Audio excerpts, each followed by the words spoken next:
న్యాయ విజ్ఞాన సదస్సుకు వచ్చిన మీ అందరికీ కూడా స్వాగతం. మన భారత రాజ్యాంగము ప్రతి ఒక్కరికి కూడాను సమానంగా న్యాయం పొందే హక్కు అనేది ఇచ్చింది. ఆ సమాన న్యాయంతో పాటు అనేక రకాల హక్కులు కల్పించింది మన భారత రాజ్యాంగము. ఆ హక్కుల గురించి మన భారత రాజ్యాంగానికి అనుగుణంగా తయారైన అనేక చట్టాల గురించి అవగాహన కల్పించడం కోసమే ఈ న్యాయ విజ్ఞాన సదస్సు అనేది ఏర్పాటు చేయడం జరిగింది.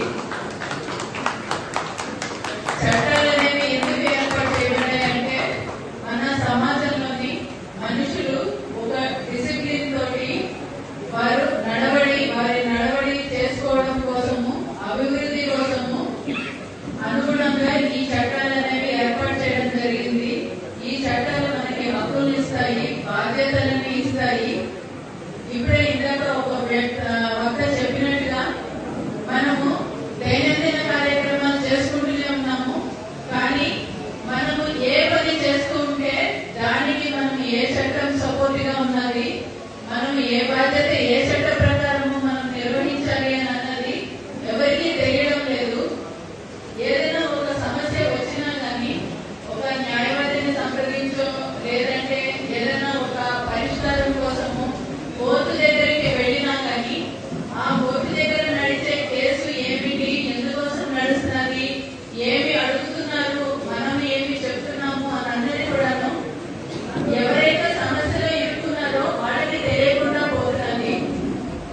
వారి సమస్యని కోర్టు ఏ దృష్టిలో చూస్తున్నది, కోర్టుకి ఏమి అవసరం ఉన్నది ఆ సమస్య పరిష్కారం చేయడం కోసం అన్నది తెలియడం లేదు. అంటే ఒక రకంగా కోర్టు ఆ తర్వాత సమస్యలు ఎదుర్కొనే ప్రజలు వీరిద్దరి మధ్యలోని బంధం అనేది లేదు, వారి మధ్యలో ఒక అగాధం అనేది ఉన్నది. ఈ అగాధాన్ని కూర్చడం కోసమనే ఇక్కడ ఏం జరుగుతున్నదో, కోర్టులో ఏం జరుగుతున్నదో, న్యాయస్థానాల్లో ఏ రకమైన న్యాయం జరుగుతుంది అని అన్నది మీ వరకు తీసుకురావడం కోసమనే, ఈ జాగృతి మీకోసం మీలో కల్పించడం కోసమే ఈ న్యాయ విజ్ఞాన సదస్సులు ఏర్పాటు చేయడం జరుగుతుంది. ఇప్పుడు ఉన్న చట్టాల్లో మనకి కడుపులో బిడ్డ పడిన మొదలు మనిషి మరణించిన తర్వాత కూడాను వారి యొక్క గౌరవము, వారి యొక్క ఆస్తి, వారి యొక్క హక్కులు అన్ని రక్షించడం కోసమని అనేక రకాల చట్టాలు ఉన్నాయి. చిన్నపిల్లల కోసం ఒక రకమైన చట్టము, అలాగే మహిళలకి వారి మీద జరుగుతున్న అత్యాచారాలకి రక్షణ కోసమని అదే ఒక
దానికి పరిష్కారం కోసము ఒక రాజీనామా, ఒక రాజీ పత్రం అనేది మీరు రాసుకున్నా కానీ ఒకవేళ దాన్ని కోర్టుకు తీసుకొని వస్తే అది ఏ పరిస్థితిలో జరిగింది అని నిరూపించాల్సిన బాధ్యత మీ మీద ఉంటుంది.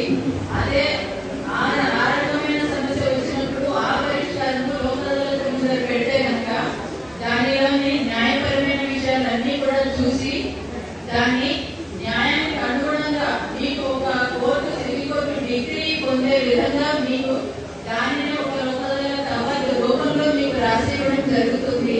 అందులో ఇతర పార్టీల సంతకాలు తీసుకోవడము, వారి ప్రెజెన్స్ లో లోక్ అదాలత్ అవార్డు పాస్ చేయడం జరుగుతుంది. కాబట్టి ఈ లోక్ అదాలత్ అవార్డు అనేది ఎగ్జిక్యూటిబిలిటీ అనేది ఉంటుంది దానికి. అందువలన అందరూ ఈ లోక్ అదాలత్లు ఉపయోగించుకోవాలి అని కోరుకుంటున్నాము. ఈ లోక్ అదాలత్లో ఈ న్యాయ సేవాధికార సంస్థల ద్వారా మేము మీకు అందించే ఇంకొకటి ఏంటంటే, ఏదైనా ఒక సమస్య వచ్చినప్పుడు దాని గురించి డిస్కస్ చేసుకోవడానికి ఈ మీడియేషన్ అనే మాధ్యమం ద్వారా కూడాను, మధ్యవర్తిత్వం ద్వారా కూడా మీరు మీ సమస్యల పరిష్కారం పొందవచ్చు.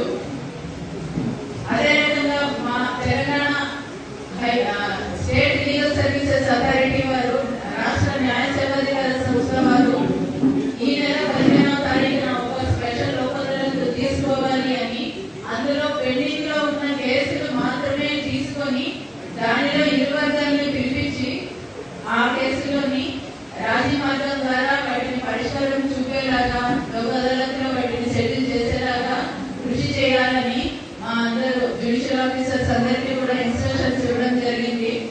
దానిలో ఈ న్యాయవాదులు కూడా ఎవరైతే కోర్టులో మీ తరఫున కేసులు వాదిస్తున్నారో వారందరూ కూడాను, వారు యాక్టివ్ భాగస్వాములు వారందరి సహకారంతో ఈ 15వ తారీఖు నాడు మేము ఈ స్పెషల్ లోక్ అదాలత్ అనేది నిర్వహిస్తున్నాము. అందువల్ల ఎవరికైనా దాన్ని కోర్టులో పెండింగ్ లో ఉన్న కేసులు ఉన్నాయి అని అంటే ఆ విషయం మీరు చెప్పి ఖచ్చితంగా మీ అడ్వకేట్స్ ద్వారా మాట్లాడుకొని మీరు 15వ తారీఖున కోర్టుకి రావచ్చు. ఆ కేసుల్లోని మేము న్యాయపరమైన పరిష్కారం చూపించడానికి ఖచ్చితంగా కృషి చేస్తాము. మీరు ఆ లోక్ అదాలత్లో అవార్డు పొంది మొత్తం కంప్లీట్ గా మీ సమస్యని పరిష్కారం చేసుకునే అవకాశం మీకు ఉంటుంది. ఈ రకమైన ఈ సహాయాలన్నీ కూడాను మీరు పొందడానికి ఈ న్యాయ సేవాధికార సంస్థలు కోర్టు ఎక్కడెక్కడైతే ఉన్నదో, ఒక మన జిల్లాలోని, మన రాష్ట్రంలోనే కాదు, మొత్తం దేశం మొత్తంలో ఎక్కడెక్కడైతే కోర్టులు ఉన్నాయో, అది ఒక కోర్టే కావచ్చు, జూనియర్ సివిల్ జడ్జి కావచ్చు, లేదంటే జిల్లా కోర్టు కావచ్చు, ఎక్కడ కోర్టు ఉన్నా కానీ మీకు అక్కడ న్యాయ సేవాధికార సంస్థ వారి యొక్క సహకారం అనేది లభిస్తుంది. మీరు అక్కడ దాకా రాలేకపోయినా కానీ మేము ట్రైనింగ్ ఇచ్చి పంపించే న్యాయ సేవా సహాయకులు, పారాలీగల్ వాలంటీర్స్ అన్నవారు కూడా ఉన్నారు. మీరు ఒక ఫోన్ కాల్ చేసినా మీరు ఇక్కడ రాలేని పరిస్థితుల్లో మా పారాలీగల్ వాలంటీర్స్ మీ వరకు వచ్చి మీ సమస్య ఏంటి అన్నది చూసి దానికి ఏ రకమైన పరిష్కారం దొరుకుతుంది అని అన్నది మా న్యాయ సేవాధికార సంస్థల దగ్గర సలహాలు తీసుకొని మీకు చెప్పడం అన్నది జరుగుతుంది. అందువలన ప్రతి ఒక్కరూ కూడాను చట్టాల గురించి తెలుసుకోవడం కోసమని న్యాయ సేవాధికార సంస్థలని సంప్రదించవచ్చు. మీ సమస్యలు పరిష్కారం చేసుకోవడం కోసము ఈ న్యాయ సేవాధికార సంస్థలని సంప్రదించవచ్చు. ప్రతి ఒక్కరికి ఉచిత న్యాయ సహాయం అందుతుంది అన్న భరోసా మీ అందరూ కూడాను పెట్టుకోవచ్చు. ఏ రకమైన సమస్య ఉన్నా దానికి న్యాయపరమైన పరిష్కారం ఎలా పొందవచ్చు అన్నది మీరు ఖచ్చితంగా ఈ న్యాయ సేవాధికార సంస్థల దగ్గర నుంచి మీరు తెలుసుకోవచ్చు. ఈ విషయం పట్ల మీకు అవగాహన కల్పించడం కోసమే మేము ఈ రోజు ఈ మారుమూల గ్రామం వరకు కూడా వచ్చి ఈ న్యాయ చట్టపరమైన విషయాల్లో అవగాహన కల్పించడం జరుగుతుంది. ఇంకా మీ ముకుందాపురం ముద్దుల అల్లుడు గారు, మా సూర్యాపేట బార్ అసోసియేషన్ ప్రెసిడెంట్ గారు, చదువులు సేవల పట్ల శ్రద్ధ ఉంటే ఎంత ఉన్నతమైన స్థానాలకి ఎదగవచ్చు అన్నది ఎంతో ఒత్తిడిగా అక్కడ కూర్చొని వారు చూపిస్తున్నారు. మీ అందరి అభిమానము, మీ అందరూ అతన్ని సన్మానించుకోవాలి అని మీ అందరిలో కనిపిస్తున్న అభిమానము, ఆయన పడ్డ కష్టాలన్నీ కూడా కనిపిస్తున్నాయి. ఈ రకంగా ప్రతి ఒక్కరు కూడాను ఆయన్ని స్ఫూర్తిగా తీసుకొని ఇక్కడ ఈ గ్రామంలో ఉన్నవారు ప్రతి ఒక్కరు కూడాను ఖచ్చితంగా మంచి ఉన్నతమైన విద్య వారందరూ అందుకోవాలని చెప్పేసి ప్రతి ఒక్కరు ఉన్నతమైన స్థానాలకి రావాలి అని, మీ గ్రామం పేరు అన్ని చోట్ల మారుమూల